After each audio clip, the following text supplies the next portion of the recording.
Good day, Dragon Slayers. We are joined today once again by my esteemed cousin and most inspiring guest, Michael Dallen, attorney, philanthropist, collector of ancient art, Right, that's me. world traveler, and myself. Michael is the author of The Rainbow Covenant, a must read for anybody who would like to understand the origin of our culture, and I am also a writer and have written Dragon Slaying, a book about heroic self-transformation. Check it out at Amazon. Thomas E. Bittker, MD, Dragon Slaying. Not a bad book, allegedly an Amazon bestseller, but I've yet to see the royalties that speak to that. Michael, today I'd like to talk about with you an area that to me has not been given, I think, sufficient importance in recent education.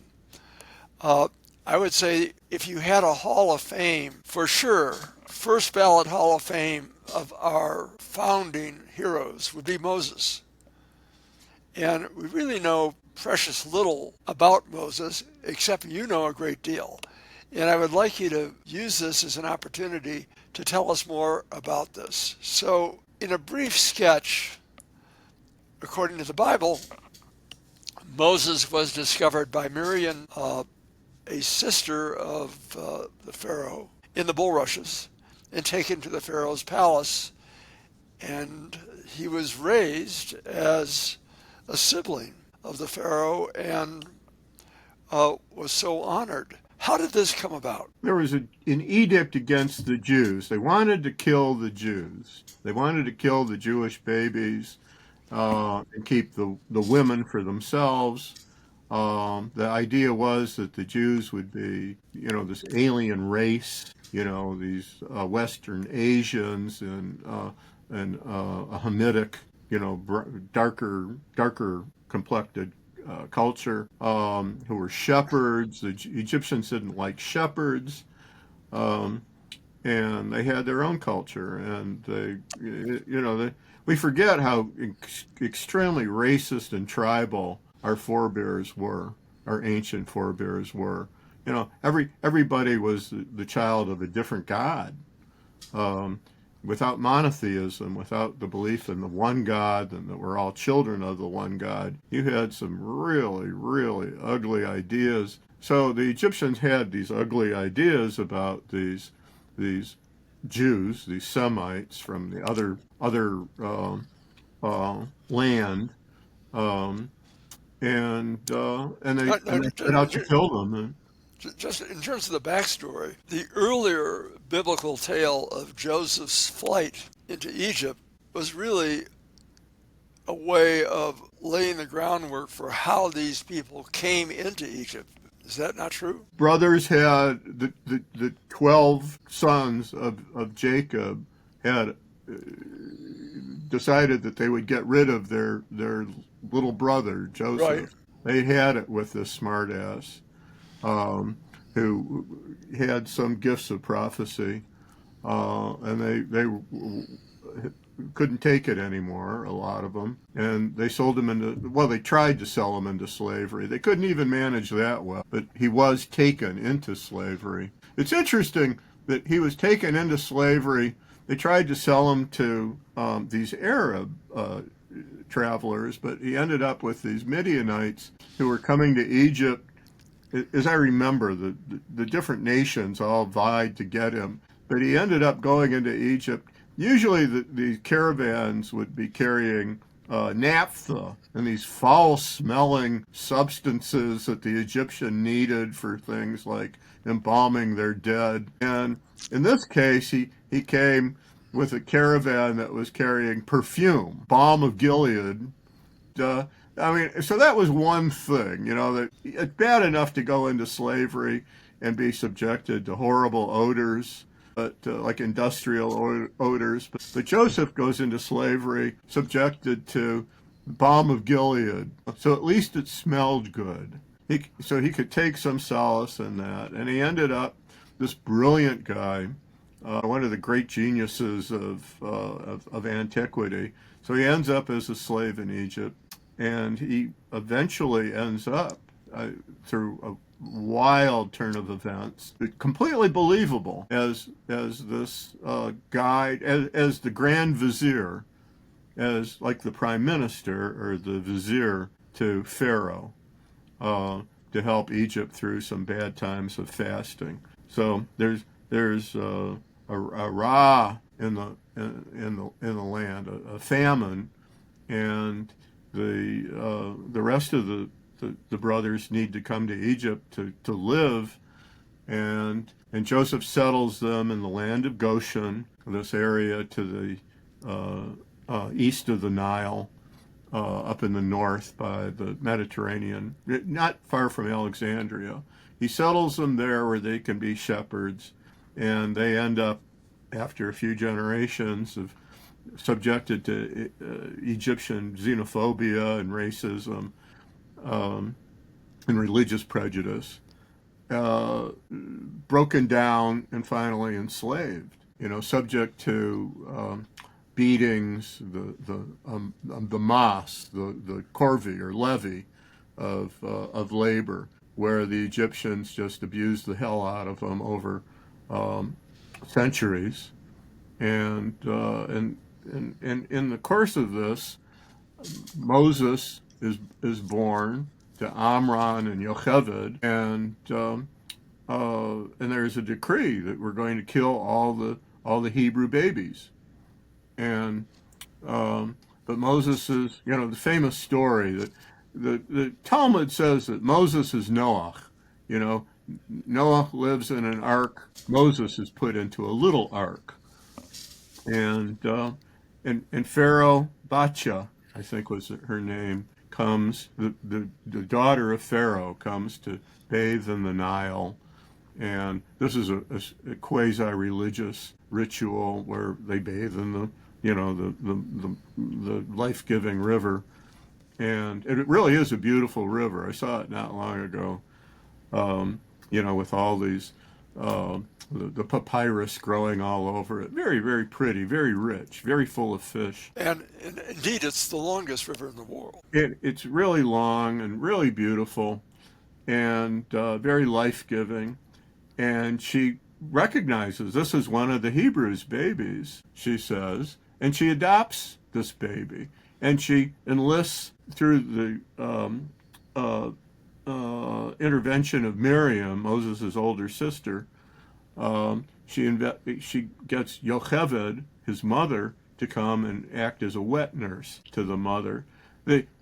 It's really funny what people say about Moses and the wet nurse. They tried to have him nursed by an Egyptian wet nurse, because there's lots of women walking around who have had babies recently and can give milk. But Moses refused the milk of the Egyptian wet nurses, and the traditional commentaries go on about how he had these spiritual antenna that wouldn't take milk from an idolatress, while we know that what the Egyptians ate, the onions and the garlic and the leeks and the pork, would have just distressed any baby used to a different, the diet of the shepherds. So he wouldn't nurse, so they found his own mother, that they didn't know the nurse. So she must have told Moses stories. She raised him. She was paid to raise him. And again, his own biological mother also became part of the household. Well, yeah. I mean, she was an independent contractor working for Moses's adoptive mother, who was Pharaoh's daughter, Bacha, I think was her name.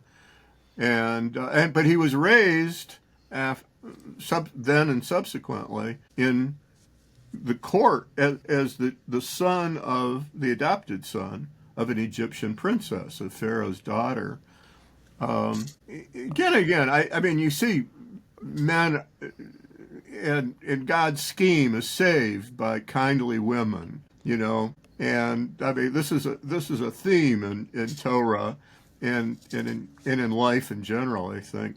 but he's raised in the court of Pharaoh, and then you have this very, very bright kid, Moses, Okay, time being out just a moment just to get the context. So the Jews at this time are largely shepherds. They're not landholders. They move from place to place. They follow wherever the grass is for their sheep and so on. So they're shepherds and they migrate to the land of Goshen. And the metaphorical representation of that was, of course, Joseph's fleeing to Egypt or being taken to Egypt and then ultimately ascending. But the Jews generate a fair amount of animosity, being these alien people among the Egyptians. well, the midrash, the stories go on about how the Jews filled the theaters and the concert halls and the stages in Egypt. They were like Catskill tumblers. They were entertainers. The people with many gifts, and they filled the stages of Egypt. That was part of it. And the Egyptians didn't like these aliens. I mean, they did. They depended on them. They thought they were funny. You had the ancestors of Mel Brooks, carrying on and making jokes, and the Egyptians loved this stuff. But they also worried about them being aliens, and they treated them horribly.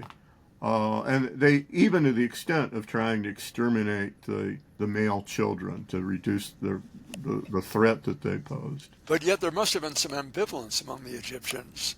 Witness Pharaoh's sister. Now, what Pharaoh's was daughter, right? Pharaoh's daughter? What was her name? I think it's Batya. Uh-huh.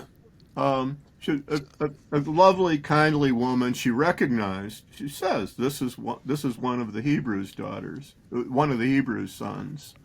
And she took pity on this kid and adopted him. But I have the idea that he was a very handsome, good-looking, nice kid, and he would have been easy to love, and she raised him.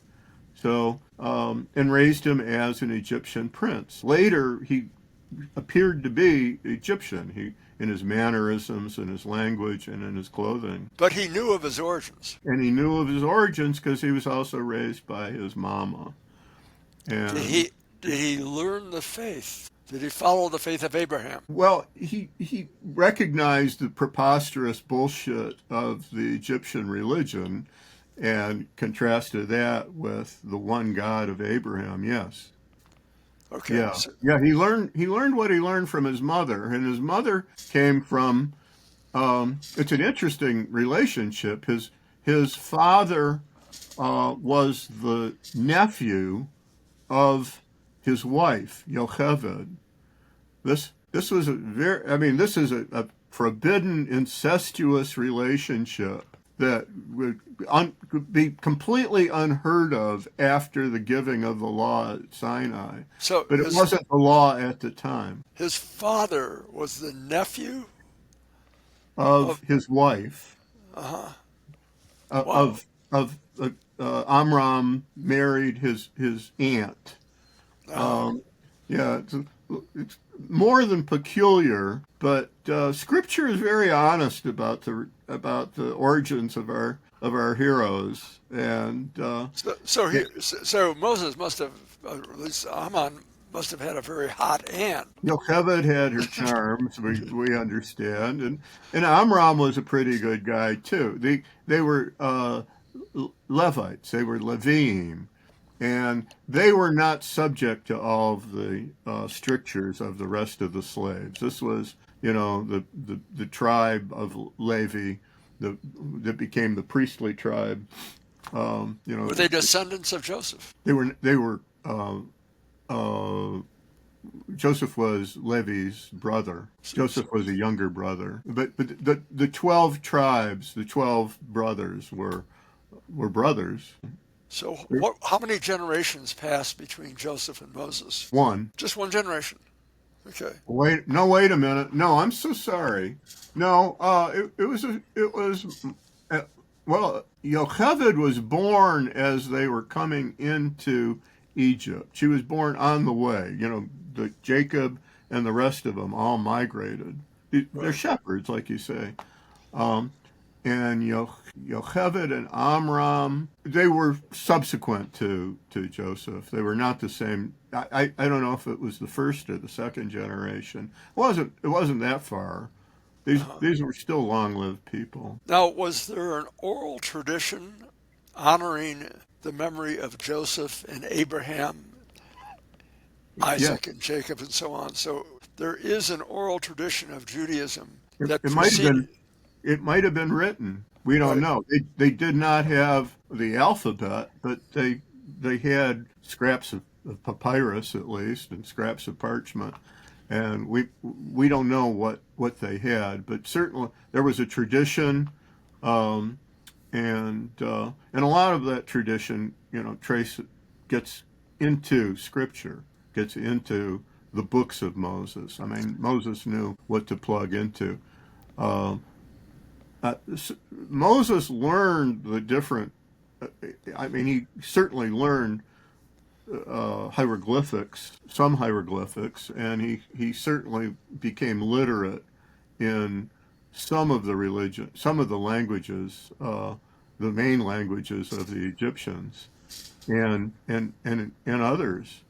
Um, but I mean, the thing is, the alphabet, the Aleph Bet, was only being invented, then or a little later, possibly by Moses. Um, but they had their traditions, they had their ancestral memories, and in those days, people really had some oral traditions that they would be these wonderfully complicated, detailed a heritage of tales.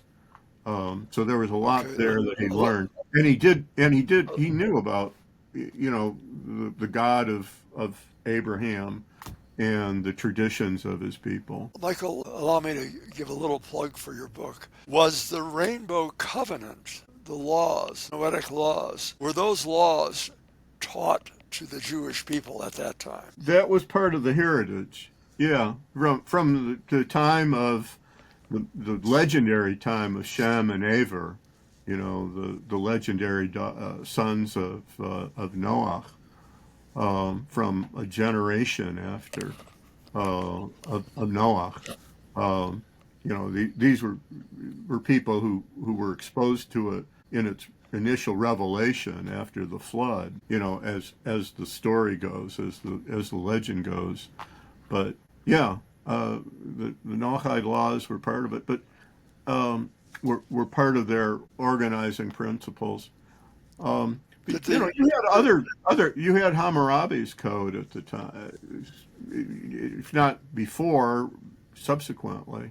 You had civilized societies that were doing the best they could, and they needed laws and they had laws. would they honor the Sabbath by resting? They knew of the Sabbath. We know that they knew of it. The commandment that subsequently came out was to remember the Sabbath. Right. So obviously they had a tradition relating to the Sabbath, but we didn't have the Ten Commandments then. If we'd had the Ten Commandments and the full Torah, Amram and Yocheved would never have come together as husband and wife. Okay, so let's visualize this bright kid being raised among the Pharaoh's children.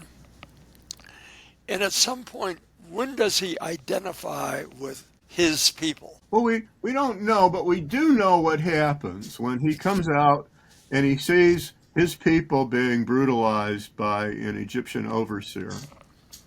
And they're just being beaten to death by a rotten Egyptian. Think of him as like a Nazi, just savagely beating these people. And you have the first murder since that the scripture talks about since Cain kills Abel.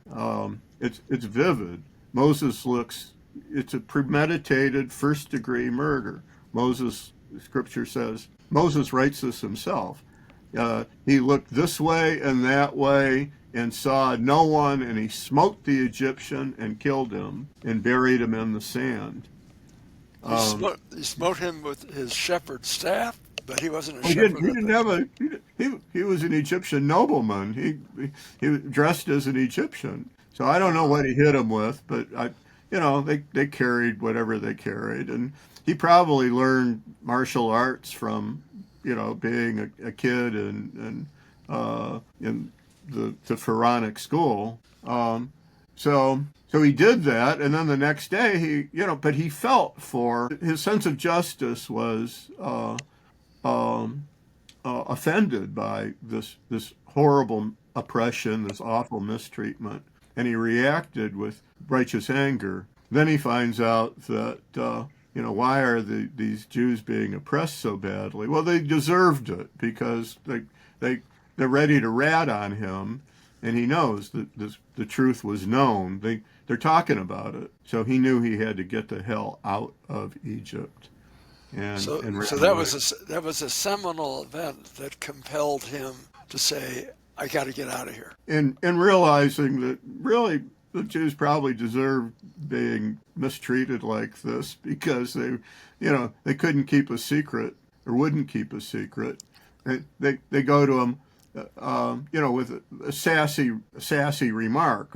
Are you going to kill me like you did the Egyptian? So the thing is known, he said, so he had to go into exile. The pattern is really interesting when you compare Moses's life with that of other revolutionary leaders like Mao, with less successful revolutionary leaders, including Mao or Castro, say, um, or Stalin. Mao was treated like a peasant by his landowner father. Um, Castro too was very badly treated by his wealthy uh, doctor father. Um, and in history, you have these. The revolutionaries don't come from the lowest of the oppressed, but from people who have a little something else going on. They come from a different class. And as in Moses's case, as in Mao's, Mao who comes from landowners, and Moses comes from this. But he had learned the ways of the Egyptians, though. And he ends up in the land of Midian, somewhere in the desert near Aqaba, today's Aqaba or Eilat, and the daughters of this shepherd regard him as they talk about him as, oh yeah, that Egyptian, because he looked like an Egyptian and sounded like an Egyptian. But he was still Jochebed and Amram's son. How, I guess, two questions.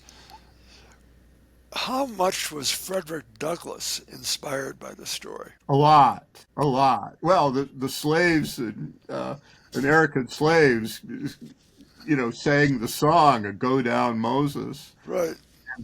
Uh, no, slaves and revolutionaries since Moses have been inspired by Moses' story. I said before that Moses' revolution is a paradigm for a model for all subsequent revolutions. Maybe in New Guinea they don't know too much of the story. By now they do.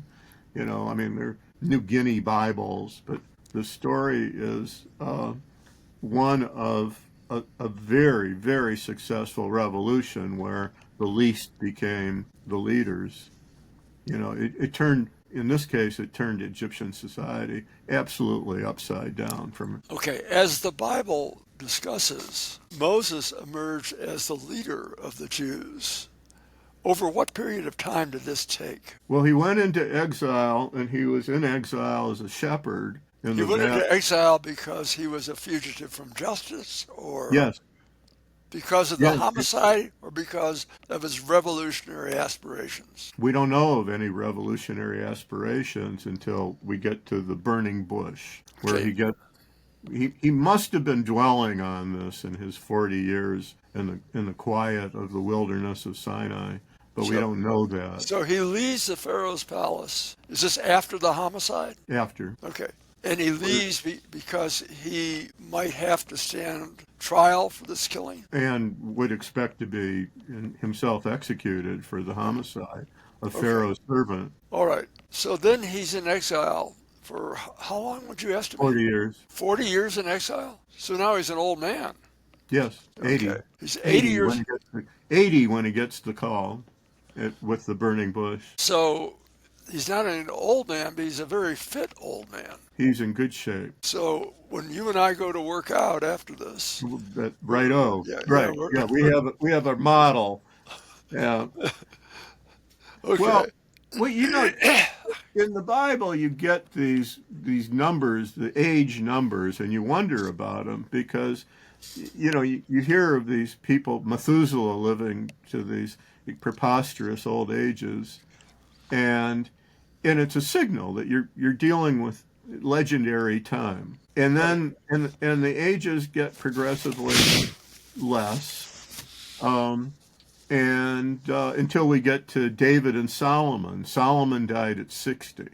David died at 70, and he was impotent at 70.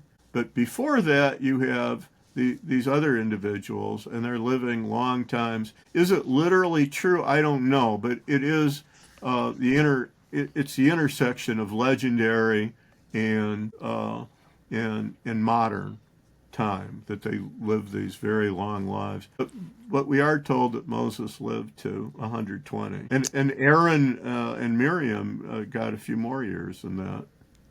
His brother and his sister. So it must have been the genetic legacy that permitted them to survive with such privation. We talk about God's will, but Uh-huh. yeah, there's a lot that went Okay. into it. We talk about before the flood, the foods were more nutritious, perhaps. But I think a lot of it is just a literary device to convey the idea of the difference between legendary time and legend and genuine historical time, where every year is 365 days and people don't live to centuries. Well, well, For the future. current thinking is that we max out at 120 years because by that time our telomeres have shortened to the point of no survival beyond. Who knows? We have a prayer that we say on Shabbos that we're going to, in the Shabbases to come, we're going to have these 10-stringed instruments. That is, we're going to go from octaves to whatever the decimers or something. The music will be transformed in the world of the future. So who knows what's going to happen with our old telomeres? Well, But Moses made it to, we're told, to 120, and he made it in good shape. He said he couldn't keep going. His eyes were not dimmed, his brain was not fogged, his body was still fresh. So he did pretty well that way. well, so likely he was a Sephardic Jew, which means that he was dark-skinned and probably resistant to skin cancer. And in addition, he probably had brown eyes, so he was resistant to cataracts. So He wore a hat, Tommy. he wore a hat. Okay. Yeah.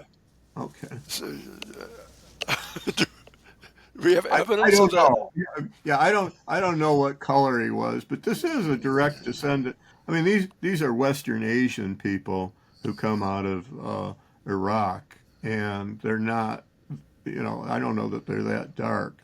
They have blue. The Arabs have always considered the Jews to be generally lighter. They're not surprised when a Jew comes up with blue eyes. Oh, I see. So I mean, and So, I think, so, and you get Chaldeans who are like that too sometimes. so But you may actually have blue-eyed Jews back in the days of Moses. oh, absolutely, yeah. Well, David, a redhead with Yeah. milky skin and blue eyes. Okay, so he pleads with the Pharaoh to let his people go, and the Pharaoh resists. And then we have the various plagues that occur. And this is recorded, and I think I was telling you the story. There I am in Egypt a couple of years ago, and I'm trying to find what they know about um, the ancient Egyptian frog god. And they have an ancient Egyptian frog god that's the goddess of the midwives and the babies. It's the protector of the babies. And it's depicted with, usually with swords and, always on the alert and always ready to protect a baby or a midwife or a mother. And very important goddess. And Het, I think was the name. And they didn't know anything about it. They'd erased that aspect of their history. It's all over. It's in the Britannica and Wikipedia and everywhere, but they forgot because the very first plague of Egypt, the first plague is blood, and this is reminiscent of what the Egyptians did to the Hebrew babies. Out of the precious life-giving Nile comes blood, which is some kind of signal. And And then what was that? we don't know.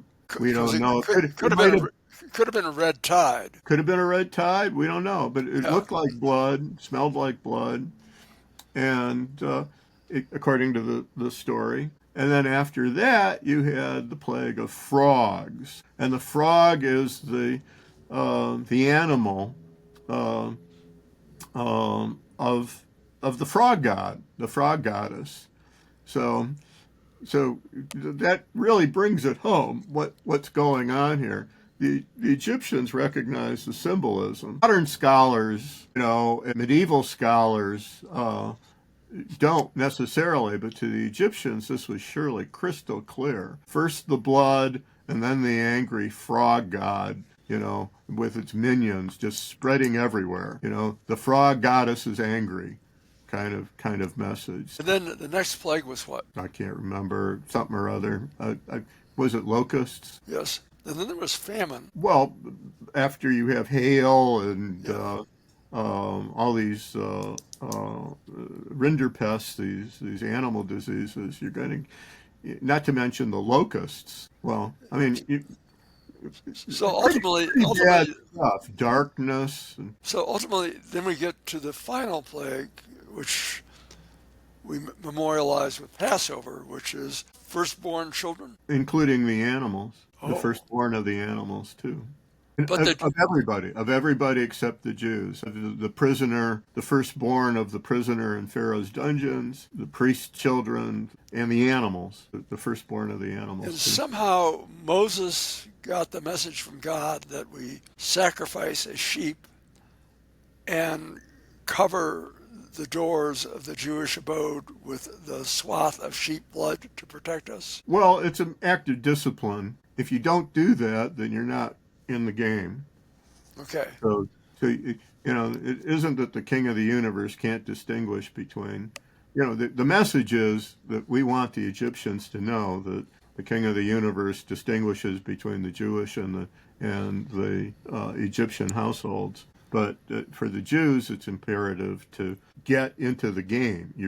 You're recognizing that you have an obligation here. You have to do what's said if you want to be saved. So coincident to this, perhaps via word of mouth or whatever other communication, there must have been some recruitment of Jews and others that were willing to follow Moses because of his power and his God. There were meetings by the canals in the middle of the night with mosquitoes and gnats and all kinds of messengers running around and all the panoply of secret organizations that you get when you have a revolution.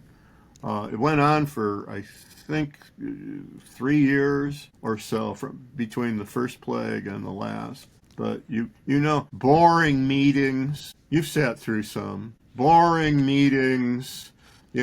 Trying to get the people together. Some meetings don't take place because nobody gets the word. All the stuff that you get when you have a revolution. Boring speeches. But yeah, all that was part and parcel of it.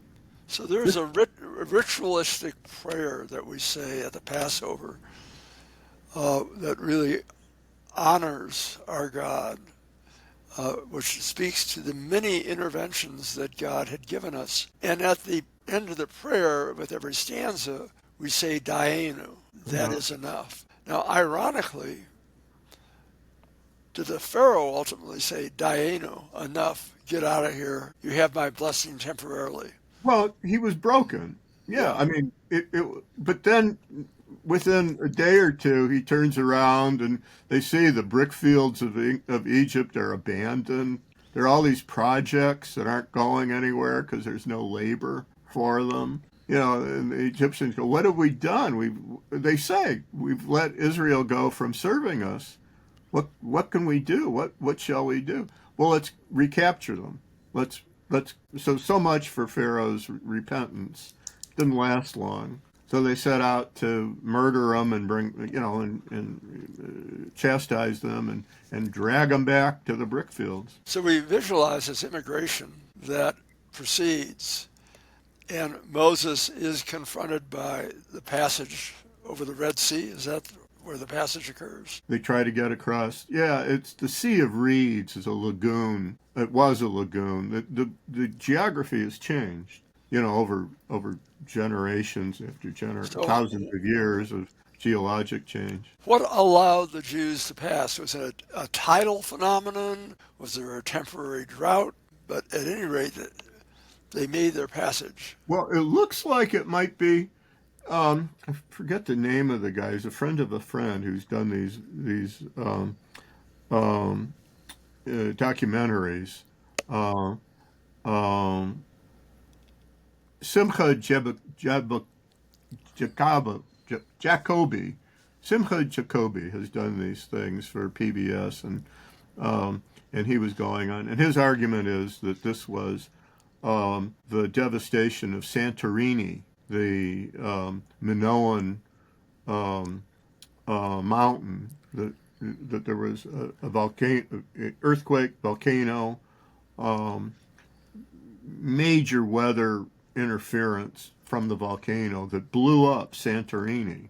To this day, Santorini, this island in the Mediterranean near Greece, is has a caldera where the volcano used to be, and it looks like the after effects of that, which it was in the neighborhood more or less, a few hundred miles away, would have produced this kind of major tidal changes that would have literally made the swampy, lakey, bracken inlet dry so that the Hebrews could cross. So they crossed, In a and full then, moon. and then, of course, the tides proceeded to refill the area as the Egyptians entered the area with, as we recalled, or heavy chariots which would not float. They didn't float. No, they were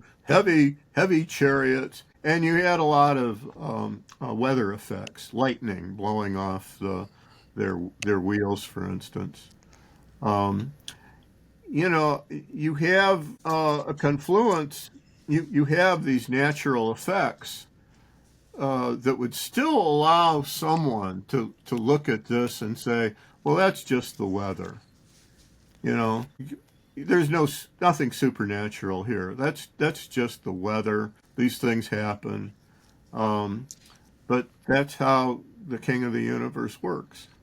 Using naturalistic effects to do something that has been prophesized and that needed to be done. There's a painting representing Moses with a staff commanding the waters to recede. Well, that's because God Himself told Moses, "Go and do that."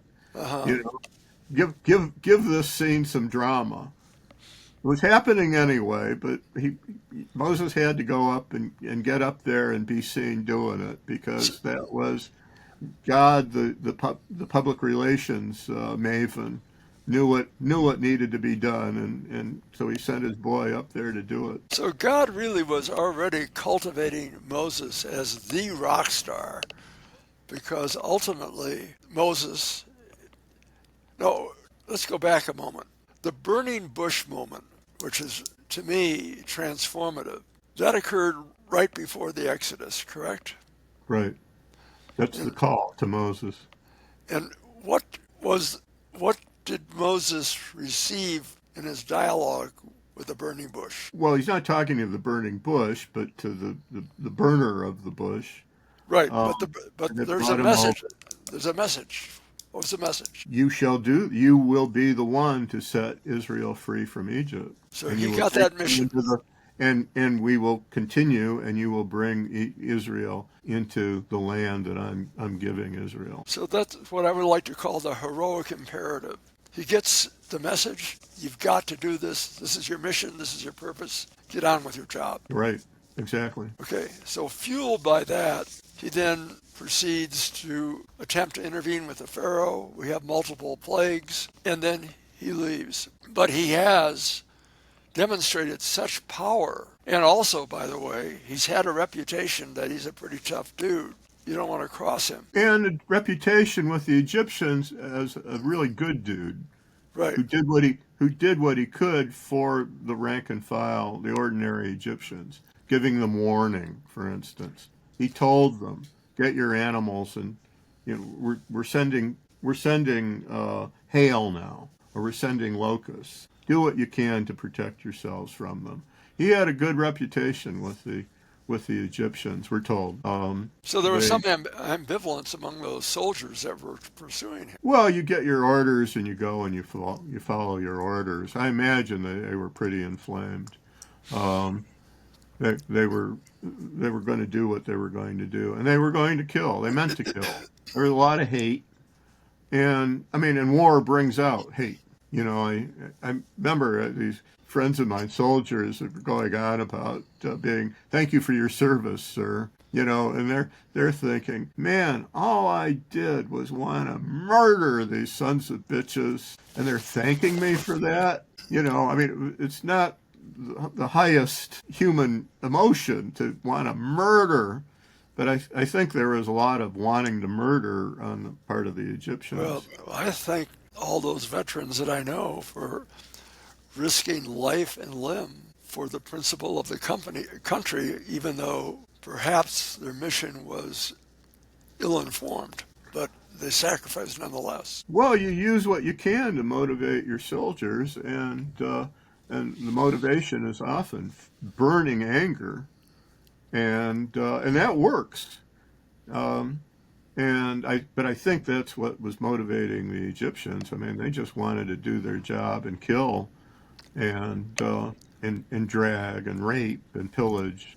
Um, these are old time armies without the discipline of special forces today. What's interesting now is as we look at the message that Moses and the Jews were compelled to wander in the desert for 40 years in an effort, I presume, to purge all the memories of having been an enslaved people. Purge slavish attitudes, yes, Yes. and to come under the wings of the one God, somewhat. This is still before we have our body of prayers, or there weren't any psalms. Then we had some things that Moses had written. There wasn't much. There wasn't a body of liturgy that would hold people together. And you had a guy like Joshua, for instance, who was no Abraham Lincoln. Not only was he no Moses, I mean, he wasn't even an Abraham Lincoln, who goes, "Well, okay, do what you want, but as for me and my house, we'll follow Hashem," or the Tetragrammaton, the Lord. Um, he was not a wordsmith, but they did come out of this with a free people. And it's interesting that the prayers we say to this day go on about how Egypt turned us into a people who were not just free for a generation, but people who would never again be successfully enslaved. We would not be slaves anymore. And I mean, that's quite an achievement that the we've been slaves. We were enslaved by, and some of us enslaved by different different slavers. The Nazis certainly tried to enslave the Jews that they could. Didn't last long. Jews make lousy slaves because we're the most freedom-loving people in Well, creation. there's a passion about that, and within every Jew there is a kernel of revolution. There That, is. Well, yes. that part of our charm, gets us killed, gets us hated. I, I, I was just saying what the Spanish fascists thought of the Jews, and it's just coming out.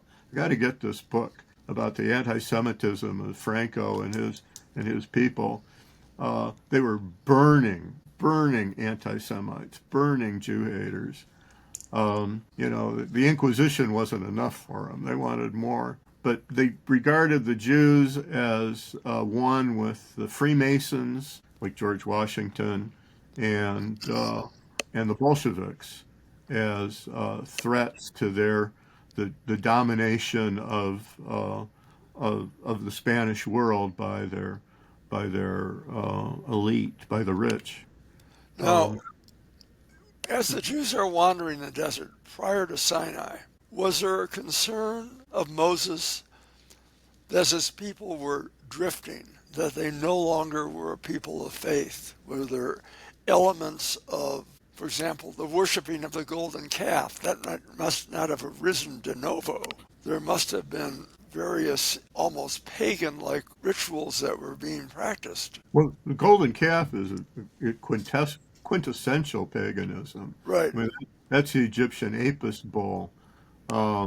It's probably the mixed multitude with the Jews, with the Hebrews who did that. They would have had a taste for that kind of idolatry. But right after the Red Sea, they go to Mara, a place of bitterness but water, and they rest for a minute, and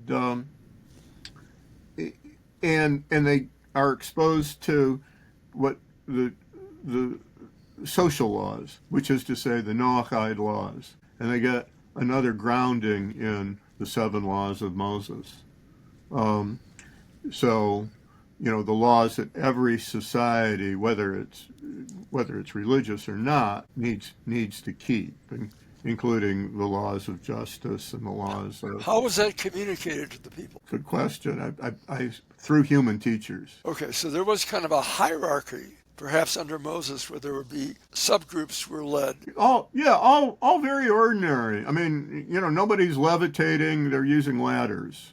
You know, um, the meetings, just like all the meetings that you and I have suffered through in our professional careers, the boring speeches and, the gifted and the not gifted teachers and all of that. These are human processes. But you had all that to introduce. But there is some aspect of Ruach HaKodesh, the Holy Spirit, that is enlightening these teachers too. What compels the ascent of Sinai? And then they get to Sinai, the mountain of the moon. It was a place of moon idolatry. The people would worship the moon. So, out of curiosity, what is the elevation of Sinai? We don't know which mountain it is actually. Oh, okay. We thought it was. They built a Catholic monastery there, Catholic and Greek Orthodox monastery there, and that was supposedly it. But we don't know if that was it or not. And it might have been in Saudi Arabia, just which is not far away from there. It might have been in the land of Midian. We don't really know about it, but we do know that whatever it was would be turned into a place of idolatry by those who succeeded him. It's like Moses's tomb his sepulcher could not be known because jackasses would come along and turn it into a place of idolatry. They would have worshipped it. Like they did with every other Jewish, unless the Jews had secular political power, any of our holy places would be taken over by those who did have power and turned into a place to worship their pagan or non their gods other than God. How does Moses get the message that he is compelled to ascend Sinai? Well, it's interesting because we're told about prophecy, and where does prophecy come from? Every morning, an Orthodox Jew, a man, will go on about the story of the binding of Isaac, and Abraham gets the message, go into the land of Moriah, which is where the temple is. He's down in the desert, in the Negev. Go up to Moriah and to the place that I shall indicate to you. Well, how the hell how is it indicated, and and how did he get the message in the first place? But as I let me take an example of Keith Richards of the Rolling Stones, being asked where "Gimme Shelter" came from, where that remarkable riff, came from, and or Paul Simon asked about where does your music come from? Simon and Garfunkel, where does your music come from? And Paul Simon goes, well, I'm from Flushing, New York, but it doesn't come from Flushing. I don't know. And Keith Richards, I don't know where this comes from. You're an author. I'm an author, and where do our felicitous phrases come from? And sometimes it's just a damn thing. We don't know, but they come from somewhere. Well, when I write, I look upon the experience as my challenging some greater wisdom. I'm just channeling it. Channeling is also called prophecy. Yeah.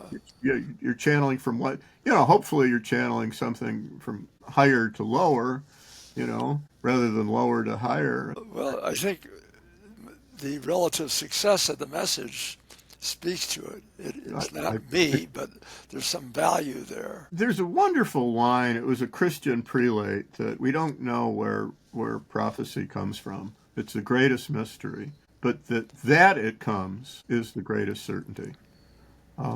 Sometimes you know it, and you get that from.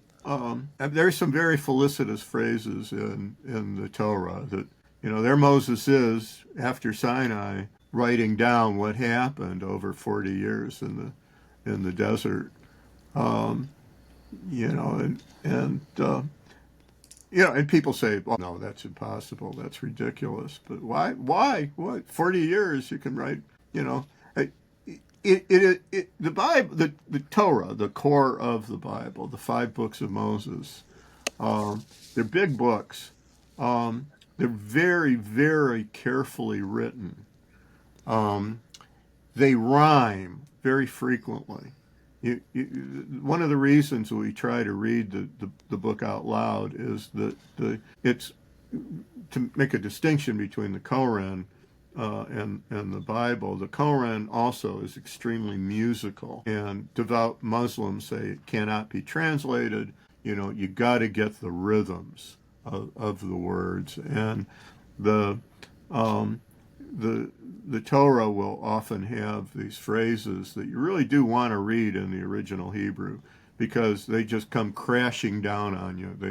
They're wonderfully the sonorities, the rhymes are just breathtaking sometimes, but you get these messages, and it's so funny that and then people should claim that, oh yeah, Moses didn't write any of that, or he might have written something, but this was all assembled by a committee. If there ever was a work that was not written by a committee, and again, I'm referring, here we are, we both lived professional lives, we've been in boring meetings, we've heard boring speeches, we've heard gifted and not gifted teachers, and we've seen the work of committees, and no committee wrote these 5 books. There's just no way. Committees don't do that. So off camera, I asked you about that, and you did acknowledge that there's certainly an internal consistency among the 5 books that you don't see in the remainder of the Bible. They're very different. Every book is different. But But you there, have but there's a stylistic consistency. within the 5 books of Moses. Oh, absolutely. I mean, we presume that Moses took the scraps and shards of influences, histories. There was a literary culture in the world before Sinai. And there's even references in the Torah to other books. In Torah, the author refers to some other books that are lost to us now, but the Sefer HaYashar, the book of the upright, Yashar is upright, or the book of the Wars of the Lord, or the Wars of Hashem, using the Tetragrammaton. And I mean, they're internal references, cross-indexing to these other books. There were books, there were writings, and you can imagine Moses in his tent with olive oil lamp and some lousy pen that worked barely, and with piles of scrap paper on his desk, just the way we write today, trying to put it all together. So he used papyrus. What would he use for ink? Chemicals, well, there's a lot of speculation. You could look it up in Wiki. Might have used vellum. They might have, that is to say, parchment. But So we're going to interrupt this because I think there's got to be at least a part 2, if not more, of the story. He ascends a mountain and he comes down with the law. And as he's coming down with the law, he witnesses idolatry. The alleged faithful betraying their commitment. Well, we don't know who was dancing around, who was having the pagan orgy. It might have been, there was a group, the Erev Rav, the mixed multitude, that left Egypt with the Jews. I mean, the prisons emptied out, and they got out of Egypt while getting was good, and they associated themselves with the Jews. And so if you visualize Moses, he ascends this mountain, he carves the messages of the Lord in tablets, the 10 Commandments. He comes down, and I imagine he comes down with the expectation that he's going to bestow on the people the gift of these laws. And then on witnessing the worshiping of the golden calf, in a fit of pique, he smashes the tablets. Well, I don't think it was pique. He wasn't an angry guy. He's a humble guy. But he realized that these jackasses would go and worship these tablets, the 10 Commandments. And, they're not that big. And they're just, the 10 words. It's a longer code than the Sheva Mitzvos, the seven commandments. I think I can't remember, that's like 30 syllables. And the 10 Commandments are more than that. But, it's less than 100 syllables of wordage. But I think he had to smash the tablets because these people would have taken these tablets written by the hand of God, these alabaster tablets or whatever they were, and they would have worshipped them. They're already worshiping a golden calf. So to keep these things, to keep that from happening, you had to smash them. And then he administered something cognate to what later in Torah is the right of the allegedly adulterous woman. He grinds up the powder of the golden calf, and he has people drink it. As part of the punishment for this, and as a way of detecting, who was doing the worshiping and who wasn't. And then he reascends the mountain. And then he goes back, and this time he has to cut these tablets himself. I don't know. I mean, it's kind of hard for this guy who, at this point, he's 80 years old. So there he is. I mean, we're going to work out, but going up and down a mountain with these heavy tablets is something else. Yeah, But he did go up and he did commune. And it was a long time. And he said he didn't eat bread or drink water, but he was kept alive somehow by the well, King of the Universe, in communion with the King of the Universe, who has his ways. so in summary, at this point, I trust, will you be available for further elaboration next week? Because I look forward to the rest of the story. It'd be my pleasure. The other question, just a foretelling of this, is that coincident to entry into their land, the land of Canaan? Canaan. Canaan, okay. That land permitted a transformation of how the Jews subsisted. They were no longer reliant on being shepherds, but they were able to till the fields. Right. Yeah, they didn't eat a lot of meat. Um, but yeah, yeah, they came into a very good land, a land of vines and of fountains, of springs and mountainous. Dependent, very unlike Egypt. Egypt gets 3 crops a year. Land of Israel isn't like that. They can manage 2 crops a year usually. So Uh, is this land where Israel is today? yes. Okay, But interesting. also, well, some of the tribes went to the east to what is now Jordan, just across the river, and that was good cattle land. It looks like the Wisconsin Dells, sort of. I've got friends who own property in Salt, Jordan. All of this used to be the Fertile Crescent. It used to be really nice.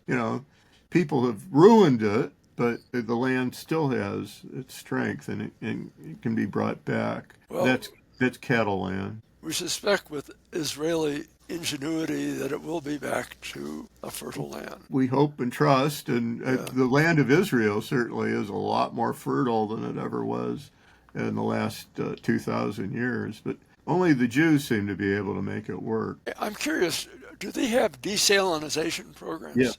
yeah, huge. It's big Okay. now.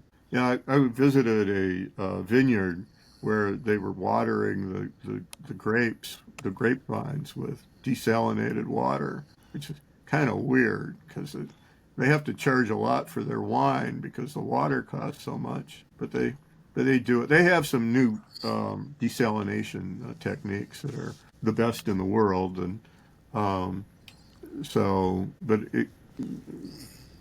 we've been depending on the water from the Sea of Galilee or Lake Tiberias and desalination for the last few years. Well, uh, Professor Michael, I got to thank you for a wonderful, wonderful discussion about our founding heroes, and look forward to more dialogue about this. Those of you who are listening, as I'm listening to this myself, this is a very special episode. So if you like it, you might want to ask your friends to listen to this too. It's quite compelling. History is very rich. So once again, thank you, my friend. I look forward to catching you again with further history, further inspiration next week.